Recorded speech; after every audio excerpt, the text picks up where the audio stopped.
Last week's episode 3 surprised the shit out of me after those irritating first 2 episodes. That's my opinion! Where I honestly couldn't find the spirit of Proud Family within Proud Family, if that makes sense. So overall, I was so curious where I was gonna land with this episode, because we got 2 I passionately disliked for its honestly bad humor, weird cutscenes and whatever, and the week after we got this sweet and honest story with Penny and her boyfriend Kareem and all that. Today we're talking in details about episode 4, Father Figures, and we're also gonna ask the question, do I think this show is gonna be good overall? Hello fellow Disney Plus watcher, it's nice to talk with you about Disney Plus today. If you love Disney and Disney Plus as much as I do and enjoy talking about it, why not click the subscribe button to stay up to date and give it a like so that more people can find this video. Thanks. Okay, we're going to get into spoilers. Are you ready for that?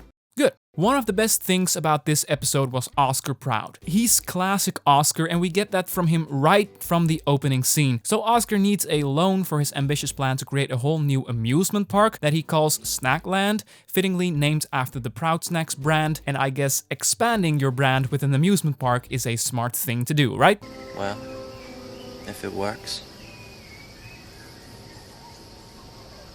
So I guess, hey, good job, Oscar. Good idea. Although where Oscar is not doing a good job is his money managing. He's in debt and can't afford to make his dream happen, so he's requesting a loan from his good friend and neighbor Felix. And he's not even kindly asking for it. I chuckled when he already had the contract ready to go before he even finished his sentence. Oscar just assumes he'll help him out, but Felix not having it, he's not cooperating, but Oscar begs him, "You're my last hope, man." There hasn't been a moment in the show before where I actually had to pause the episode and just keep laughing for a minute, because, okay, so Oscar's whining about the money, right? So what follows is absolutely savage, because Felix opens up about how insecure he's starting to feel about his wife getting promoted at work and getting a very good-looking muscular man as her work partner, and Oscar is like, "Oh my, sorry about that, pal, talk to me, what's bothering you?" So Felix elaborates on how he doesn't recognize Sunset, his wife, anymore, how she's now never late for work, she dresses better, is happier than before, and that makes Felix super insecure about what the meaning of that is, because he hasn't changed himself. So here's a guy in a bit of a low, in a self-identity crisis, if you want to take it that far. So what is Oscar's response? It could mean the fact that she's making twice as much money as you do now, and that is already a bit insensitive, as if money's the thing that makes someone truly happy, but we can understand Oscar's head going there, right? But the thing he immediately remembers after he says that is, wait a minute, is Sunset home?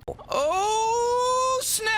I lost it there. He's so ready to go as low as to ask a friend's wife for a big loan. That's his incentive here, and not even being sensitive about it. I couldn't. I had to pause the episode for half a minute. Like, not kidding, it was savage, man, savage. I also really liked the moment where Oscar asks, "Come on, man, what does Barry, Sunset's work partner, have that you don't?" And Sunset then opens the door, revealing the blonde, muscular man, and Oscar just spits his orange juice back into his glass. I loved it. In the meantime, Penny and friends are trying to win a competition held by Wizard Kelly to get tickets for a Pink Eye concert. Pink Eye is a teen celebrity pop star in this episode. We see a lot of in-universe celebrities in this show, so hey, why not another character? And this Pink Eye made me chuckle a bit, I gotta say. Bit of a stereotype, but the long-sleeved, baggy trousers, high as a kite millennial caricature we got here was quite amusing, even if you only see her for a minute. But I gotta say, Penny's story is by far not the most interesting they focused on, I think. In fact, well, I do really appreciate the story about sticking up for a brother and sister bullied for having 2 dads, which is obviously out of their control, which means it's plain discrimination. I felt the story isn't that good whenever we follow Penny here, and I'm especially talking about the scene between Penny and her friends and the Gross sisters. I kind of tune out when I see the Gross sisters on screen anyways. They're one of my least favorite characters in the original show too. But here we see them once again doing their thing, harassing people, in this case Maya. Penny comes in, calls them out for bullying Maya because of her 2 dads. What? Bro, what are you talking about, man? Which they don't, ouch, they just want money from her. And then a minute later, Maya's dad and La Cienaga's mom drive by. La Cienega almost spills the beans about Maya being bullied, but Penny stops her. She wants to keep that between them, I guess. And after Maya's dad leaves, one of the Gross sisters commend them for not being a snitch. Then Penny gives a speech about nothing, about literally nothing, like they even play it for laughs. After this incident, Penny's apparently got not much to say about what just happened, except if you consider others, their feelings, Blah, blah, blah. and ice cream cake and Beyonce, Blah, blah, blah. like they make a whole joke about this scene essentially being about nothing. So, haha, funny. I don't know. It's the conclusion to a scene that started with the character Maya, which is a really central figure in this episode because she's the victim of discrimination, and that's a big deal. So why play that core story down in this scene and have the Gross sisters just trying to get money off of her and then make a joke about Penny speeching about nothing? It's confusing, right? I want to ask you, hit me up in the comments. What was this scene about? I don't get it. You could take it out and nothing happens, like, except maybe Maya saying,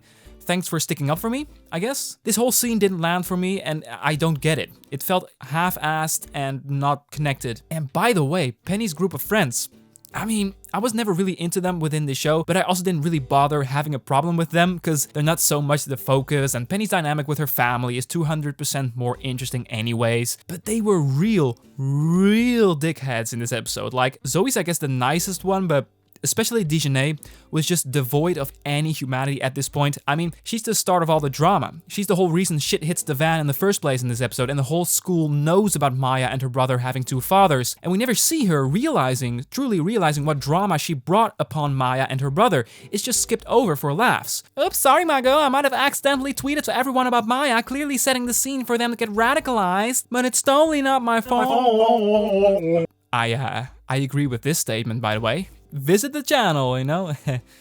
That's forced. Back to Dejanay. I mean, she is in a way worse than La Cienega, because La Cienega is not really pretending to be a good friend. Dejanay is. She's like a secret villain, a terrible, rotten, damaged person masquerading as a best friend with her little snappy comments. A little comment. I'm overthinking it, but I think you know what I mean. I sound a bit salty about this episode, do I?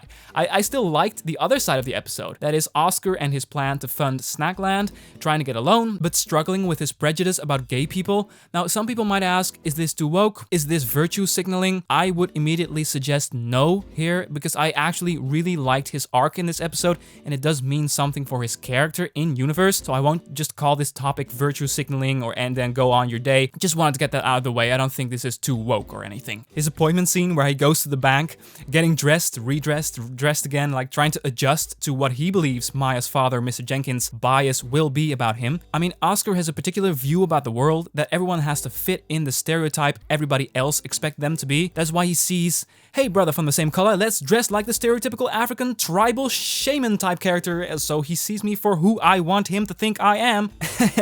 I love that this episode is about Oscar trying to let go of an age-old, ultimately unfair prejudice, and that we get that foreshadowed here. Now, I'm gonna propose this. Oscar's storyline about letting go of stereotypical worldviews is even better because of the scene where Penny is talking to him about, it's not fair, why are Maya and her brother getting bullied? They can't help that their upbringing, that wasn't their choice, and Oscar responds with, well, you just learned an important lesson, baby girl, life ain't fair. And that's also kind of true, right? So even though we're all sided with Penny here, I guess I was like, oh snap, I guess Oscar's right too. Now he's not right for forbidding Penny to hang out with them, which he does too, but I would support Penny all the way on her quest for justice, but some people will just never change how unfair their views might be. And that scene made me appreciate his character more when he ultimately comes to realize that he unjustly stigmatized Jenkins and Barry's relationship. The broken eyeballs thing, where his view on the world is literally broken, is a tad obvious of a metaphor, but I kinda liked it. I didn't care. I actually really appreciate the small visual things or moments in this episode, and one standout moment was an original Proud Family flashback. That was bold. I never realized how different the animation styles really are until I saw this little bit placed in the episode,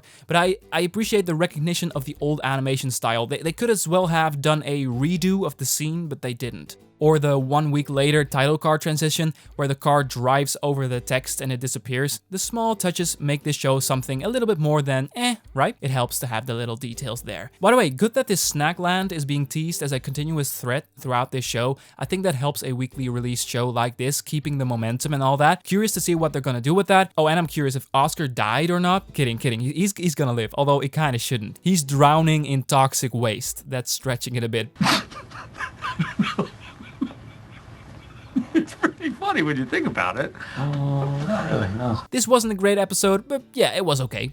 It made me hate Dejanay and Penny's friends in general. Penny's side of the story this week rings hollow for me too. On the other hand, we have Oscar's arc, where he's trying to please everyone, cram himself into a stereotype, only to get his dream realized, all the while coming to the realization he just unjustly stigmatizing and hurting people. That whole storyline was cool. So far, I hated 2 episodes, really liked one of them, and thought this one was okay. Guess this show will be up and down quality. Let's see what next week does. We still have 6 episodes to go, but this probably be that kind of show that does great one week and then makes you roll your eyes in the next. Or maybe I'm too whimsical and all over the place to just casually enjoy a show. Right? I'm thinking about wrapping this up. Thank you so much for watching. I am curious now, what did you think of this episode? Be sure to let me know in the comment section. And if you're interested in my thoughts on previous episodes, you'll find it in the description below, or the playlist is listed right here. Did you like this video? Then there's the simple way to show support. Thank you so much. For now, have a wonderful day and see ya.